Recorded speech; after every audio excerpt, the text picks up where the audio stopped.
안녕하세요, 여러분. 이렇게 또 만나게 되네요. 동영상으로. 저도 이런 거 할 줄 잘 모르는데, 너무 죄송해요. 그러니까, 그 아내가 오늘 입양 아카데미라는 그 행사, 그거를 또 발제를 하고 준비를 해야 돼서, 그게 9시 반부터 3시까지, 그리고 또 예담이가 생일이고, 그래서 손님 초대하고 막 그러고 싶다 그래서, 이번 주에 어쩔 수 없이 내려가지 못해가지고, 이렇게 이제 녹음을 하게 됐어요. 네. 이 점 양해해 주시고, 오늘 하나님의 5가지 사랑의 언어, 선물, 봉사, 스킨십, 그리고 이렇게 마무리하고, 그 다음에 다음 주에 우리가 이 하나님의 사랑의 5가지 언어, 이거를 마지막으로 어떻게 이제 나랑 다른 사랑의 언어를 확장할 수 있을까, 이런 부분들에 대해서 얘기 나누고, 마무리를 짓고, 또 다른 이제 강의라든가 아니면 다른 성경 공부라든가 이런 걸로 넘어가려고 지금 계획 중에 있습니다. 그럼 이제 시작을 해볼게요. 자, 하나님께서 사용하시는 사랑의 언어 3번째입니다. 선물입니다. 이게 성경 전체에서 하나님께서 당신의 사랑하는 백성들에게 너무나 큰 사랑을 주고 싶어 하시는 그런 모습들을 많이 볼 수 있어요. 뭐 그리고 이스라엘 백성들을 통해서 이렇게 사랑의 관계를 맺으시고 그들에게 어떤 의미 있고 보람 있는 삶을 위한 지침도 주시고 또 그 지침을 따라가는 사람들에게 당신의 그 신뢰와 사랑을 무한히 표현해 주셨죠. 그런데 이 그 사랑의 표현이나 이런 신뢰들을 저버린 게 인간들이었죠. 그런데 그래도 하나님께서는 계속 인내하시고 참으시면서 우리들한테 당신의 사랑을 선물이라고 하는 것들, 이런 것들로 많이 표현을 하시는 것 같아요. 이거는 그 공동체적인 선물도 있지만 또 한편으로는 개인적인 차원에서도 찾아볼 수 있어요. 이게 가장 대표적인 게 솔로몬 왕이죠. 솔로몬이 이스라엘의 다윗의 뒤를 이어서 왕이 됐을 때 내가 내게 무엇을 줄고 너는 구하라고 말씀하셨는데 그때 이제 너무나 솔로몬 왕이 지혜롭게 대답해서 하나님의 그 마음을 흡족하게 하고 더 큰 선물을 주시고 막 이러셨던 그것들을 다 기억하실 거예요. 예수님의 가르침에는 또 이제 하나님의 그분을 사랑하는 사람들에게 좋은 선물을 주고 싶어 하신다는 그런 개념들이 많이 녹아 있습니다. 하나님께서 우리에게 주신 가장 큰 선물은 뭐니 뭐니 해도 예수 그리스도죠. 오늘 이제 고난주간 특세 잘 마쳤고 내일 이제 부활주일인데 그것보다 더 큰 사랑은 없을 것 같아요. 그리고 더 큰 선물도 없겠죠. 그리고선 또 약속해 주신 게 뭐냐면 예수 그리스도께서 다시 오실 때 우리도 그분과 같이 되게 해주시겠다고 약속을 해준 것인 거예요. 이게 놀라운 사랑인 거죠. 그리고 그런 선물인 거고요.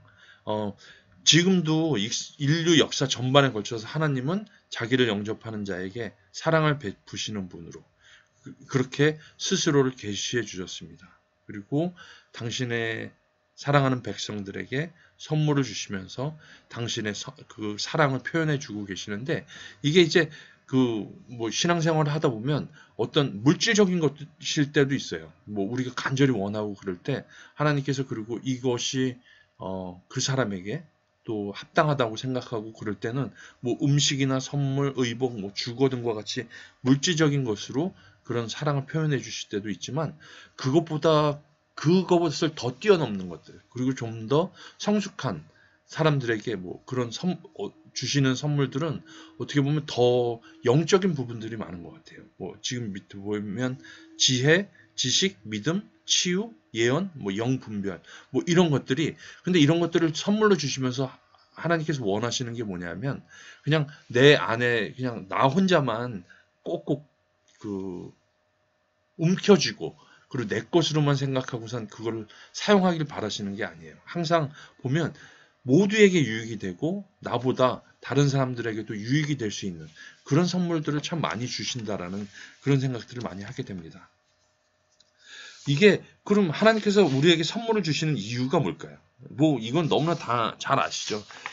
하나님은 우리의 부모가 되시고 그렇게 우리가 당신의 자녀가 되기 때문에 그래요. 그러니까 자녀 삼아 주시고 그런 기본적인 필요들을 공급해 주시고 그리고 매일의 필요들을 그렇게 공급해 주시기를 원하시는 거죠. 그러니까 뭐 이스라엘 백성들이 광야로 나갔을 때 매일매일 공급해 주신 것처럼, 그리고 우리가 뭐 주기도문을 통해서 일용할 양식을 구하고 뭐 이러는 것들이 하나님께서 우리에게 공급해 주시는 분이시고 우리의 부모가 되시고 우리는 그 하나님의 자녀로 칭함을 받았기 때문에 그런 거예요. 하나님께서 약속하신 것은 우리가 구할 때 좋은 것을 주시겠다고 약속하시죠.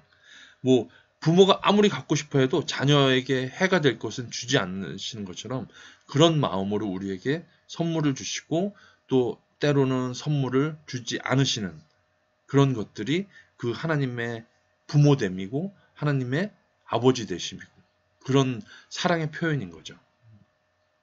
그러니까 우리에게 주시는 하나님의 그런 풍성한 선물은 그분의 사랑의 또 다른 표현이고, 또 우리가 그런 하나님께 드려지는 선물, 뭐 이렇게 우리가 큰 거를 드릴 수 있는 건 아니지만 우리가 그렇게 결단하고 뭐 하나님께 작은 헌금을 드리고 헌물을 드리고 또 내가 가진 재능을 또 다른 사람들을 위해서 그렇게 사용할 수 있도록 그렇게 선물처럼 하나님께 드릴 때 그거를 하나님께서 너무나 기쁘게 받으시고 또 더 큰 은혜로 더 큰 복으로 갚아주실 때도 많다라는 것을 우리가 느끼게 됩니다.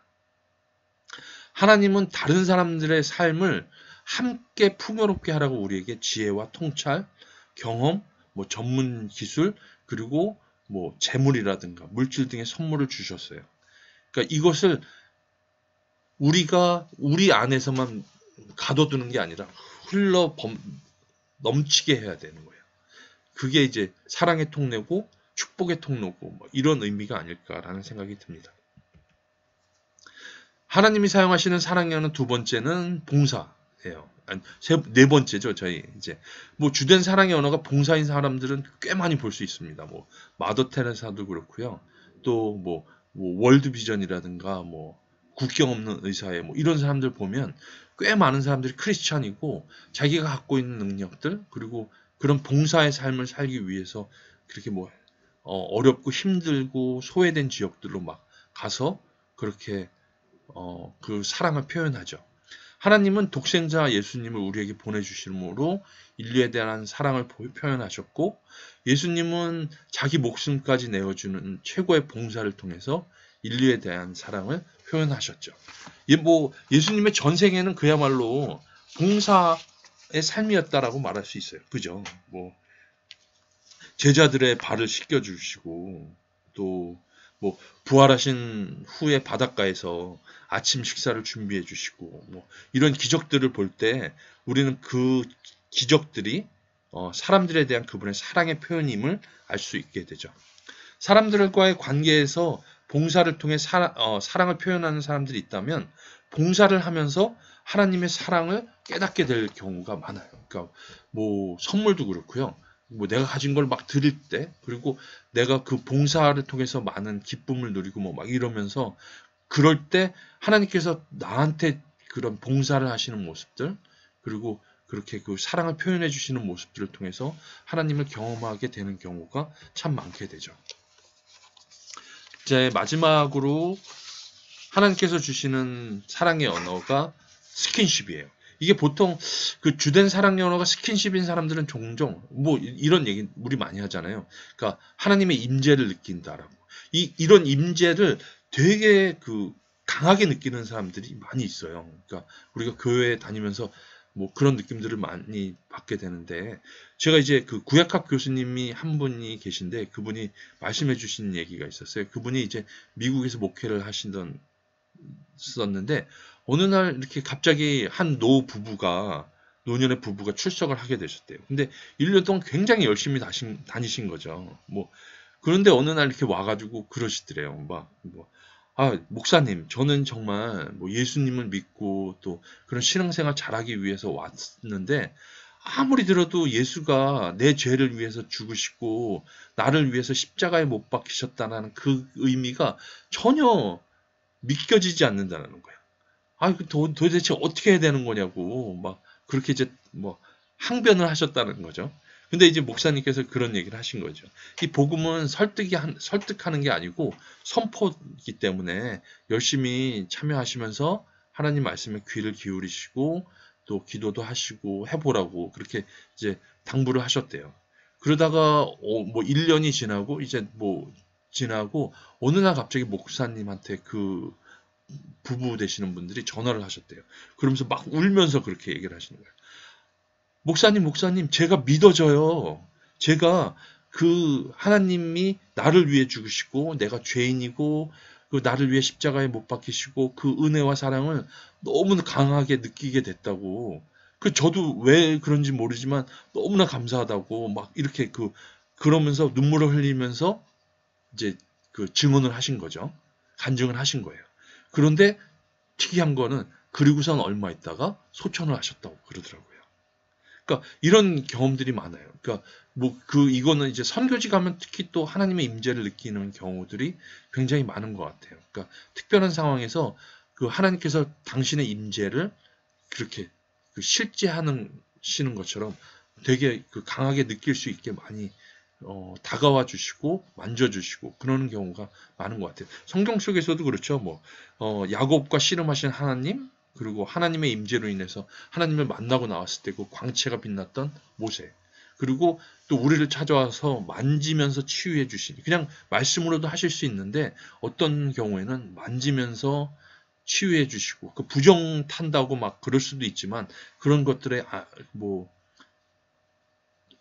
그런 것도 신경 쓰지 않으시고 만져서 치유해 주시는 그런 모습들, 그리고 제자들의 발을 낮은 겸손하게 그렇게 치유해 주시는 모습들, 그리고 뭐 다메섹 도상에서 눈에 비늘 같은 게 씌워졌는데 그 비늘이 사라지면서 그런 하나님의 만지심을 경험한 바울도 그런 사람이라고 할 수 있겠죠. 근데 또 이런 그 하나님의 임재를 경험하기 위해서 수많은 뭐 수도사들이나 뭐 그런 사람들이 굉장히 많은 노력을 했어요. 뭐 책 이제 서점에 가면 뭐 잔느 규영이라든가 뭐 로렌스 형제, 이 책은 굉장히 유명하죠. 뭐 하나님의 임재를 연습, 뭐 하나님의 임재를 경험하는 연습, 뭐 이렇게 되나? 네.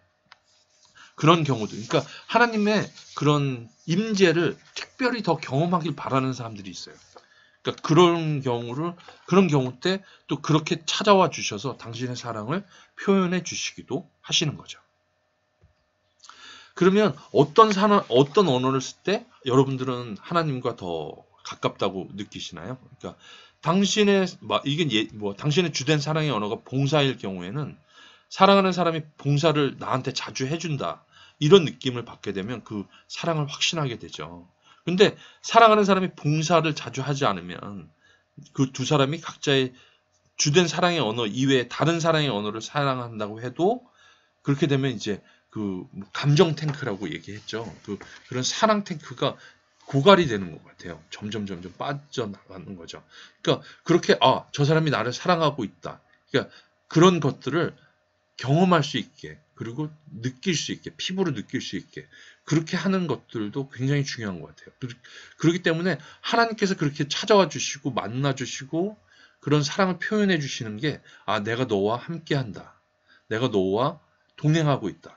내가 너를 사랑한다라고 하는 것들을 계속해서 보여주시는 거죠. 그래가지고 우리 영혼의 그런 탱크가, 영혼의 탱크, 감정 탱크가 마르지 않게 계속해서 도와주시는 거죠. 하나님과 그렇게 사랑을 주고받을 때 똑같아요. 그러니까 하나님께서 나의 주된 사랑의 언어로 찾아와 주시고 그걸 사용해 주실 때 더 은혜를 받는다고 생각하고 더 사랑을 받는다고 그렇게 생각을 하는 거죠. 우리들도 역시 내가 갖고 있는 사랑의 언어로 하나님께 사랑을 표현하기가 더 수월하죠. 네. 뭐 봉사를 드리고 또 하나님의 임재를 더 강하게 느끼려고 또 계속해서 뭐 교회 예배를 참가하고 뭐 새벽 기도 가고 뭐 이렇게 묵상하고 이러는 것들, 그러니까 이게 자기만의 언어이고 자기만의 사랑의 언어이고 그거를 통해서 하나님의 그 더 깊은 사랑을 느끼고 싶어하는 그런 것들이라고 할 수 있겠죠. 그런데 이런 질문을 던져보고 싶어요. 그러니까 주된 사랑의 언어를 발견하기 위한 질문들인데, 이게 나는 다른 사람들에게 주로 어떻게 사랑을 표현하는가, 이게 고스란히 내가 받고 싶은 거라는 거죠. 그리고 내가 가장 자주 불평하는 게 무엇인가, 이게 내가 불평을 토로하고 뭐 이런 건 뭐냐면 내 정서적인 필요가 거기에 있다라는 거죠. 뭐 난 늘 바빠서 좀처럼 대화할 시간이 없어. 막 이렇게 얘기하는 사람은 함께하는 시간이 부족하다는 거예요. 자신의 주된 사랑의 언어가 함께하는 시간이고 그런 시간을 더 많이 갖고 싶은데 그렇지 못하다라는 거. 그리고 내가 가장 자주 요청하는 거는 뭘까요? 뭐 제 이제 그 아내 같은 경우는 이래요. 뭐 함께 산책할까? 밖에 나가서 뭐 산 등산 그렇게 낮은 야산 같은 게 있는데 거기 한 바퀴 돌고 올까? 뭐 그리고 뭐 농협에 가서 꽃이라도 사가지고 올까? 막 이런 얘기들을 많이 해요. 그러니까 이거는 아내의 주된 사랑의 언어는 함께하는 시간이라는 거죠. 그러니까 그런 것들을 자주 요청하게 되고 나는 저 같은 경우는 뭐 요것 좀 도와줘, 요것 좀 도와줘, 뭐 이렇게 얘기하는 것도 있는 것 같아요. 그러니까 가끔씩 봉사를 더 해줬으면 좋겠고 뭐 이런 것들 있잖아요. 그러니까 그렇게 도와줬을 때 더 사랑의 언어를 느끼게 되고 또 아내와 함께 산책하고 또 뭐 그런 것들을 통해서 아내는 사랑의 언어를 사랑을 그런 그 사람이 나를 사랑하고 있다라는 걸 느끼게 되고 그러니까 하나님과의 관계에서도 이렇게 동일한 질문을 던져보는 거예요. 나는 하나님께 주로 어떻게 사랑을 표현하고 있는가? 그리고 내가 하나님께 가장 자주 불평하는 것은 무엇인가? 내가 하나님께 가장 자주 요청하는 것은 무엇인가? 이게 지금 내가 나의 사랑의 언어고 하나님께서 나에게 이런 방법으로 찾아와 주시고 표현해 주셨으면 하는 그런 느낌들이 있다는 거죠. 근데 주된 사랑의 언어를 우리가 잘 알게 되면 내 스스로가 누군지도 잘 알게 돼요. 그리고 우리와 함께 신앙의 여정을 함께 하고 있는 그 뭐 청년대학부 지체들 그리고 교회 안의 성도님들 그리고 또 뭐 믿음의 배우자 그리고 앞으로 함께할 뭐 신앙의 순례자들 동료 순례자들 이런 이 함께하는 사람들과의 신앙의 여정을 더 잘 이해하고 도울 수가 있게 되는 거예요. 그래서 이렇게 사랑의 언어를 더 깊이 알고 깨닫고 그리고 그렇게 또 다가가는 것들이 굉장히 중요하지 않을까라는 생각이 듭니다. 우리 자신의 사랑의 언어를 탐색할 때 우리는 단순히 그 언어를 아는 것만으로는 부족하다는 것을 알아야 돼요. 그러니까 저 사람의 사랑의 언어가 함께하는 시간이야. 그러면 그걸로 끝이 아니라는 거예요. 그러니까 다가가야지. 그러니까 함께하는 시간을 가져주고 좀 불편할 수 있지만 그 사람과 뭐 우리가 이제 그런 걸 수도 있어. 오이코스들도 잘 살펴보고 그 사람의 사랑의 언어가 무엇일까를 고민하고 그 방법으로 찾아가는 거죠. 함께하는 시간이면 함께 같이 얘기 나누고 또 스킨십이면 이렇게 함께 하면서 뭐 운동도 같이 하고 뭐 이러면서 시간을 보내면서 그와의 그런 사랑의 언어, 유대 뭐 이런 것들이 돈독하게 될 수 있게 만들어가는 거. 이런 것들이 굉장히 필요하지 않나라는 생각이 들어요. 그러니까 하나님이 사랑이라고 하시면서 그러면서 우리한테 이런 이제 사랑의 언어도 주시지만 때로는 좀 힘들고 어려운 상황들을 많이 주실 때가 있어요. 근데 하나님은 그런 사람들을 대개 보면 뭐 하나님을 정말 뜨겁게 예배하고 섬기고자 하는 근데 그런 사람들에게 때로는 연단이라고 하는 방법들도 주신다라는 거예요.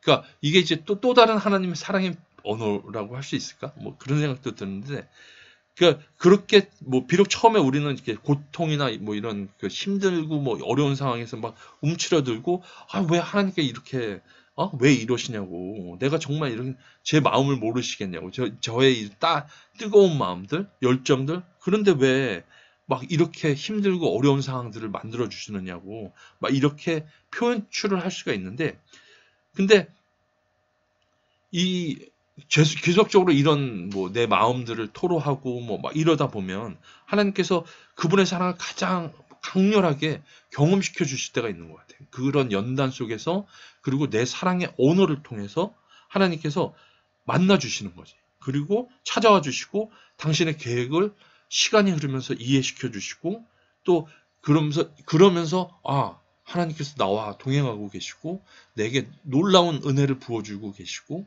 그리고 사랑을 하고 계시다. 그런 것들을 경험하게 되는 경우가 많게 되는 것 같아요. 그러니까 그런 어렵고 힘든 상황들 속에서도 우리가 우리의 사랑의 언어를 통해서 하나님께서 우리에게 찾아와 주시고 그 다양한 사랑의 언어들을 더욱더 성장시키고 확대시켜 나가고 다양한 사랑의 언어들을 느끼게 하실 수 있다. 그런 것들을 더 많이 경험할 수 있게 되기를 소망합니다. 근데 오늘 할 얘기는 여기까지고 이제 또 함께 뭐 이제 조별 모임 가지면서 함께 나눠봤으면 좋겠어요. 그러니까 뭐 우리가 이런 질문들도 함께 나눠봤으면 좋겠어요. 그러니까 뭐 나는 하나님께 주로 사랑을 어떻게 표현하는지, 그리고 내가 가장 자주 불평하는 거 뭔지 하나님께, 그리고 또 뭐 주변 사람들과의 관계에서도 그렇고요. 또 그리고 하나님께 가장 자주 요청하는 것은 무엇인가, 뭐 이런 것들 조별 모임에서 함께 나눴으면 좋을 것 같아요. 그리고 이제 다음 주에 하나님의 5가지 사랑의 언어 마지막 시간을 가지려고 합니다.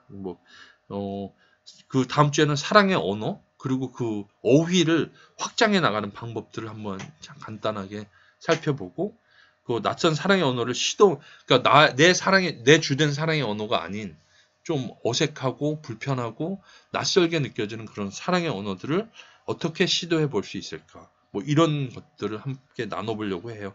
그러면서 사랑의 언어에 대해 함께 했던 것들은 끝을 맺으려고 합니다. 네, 감사합니다.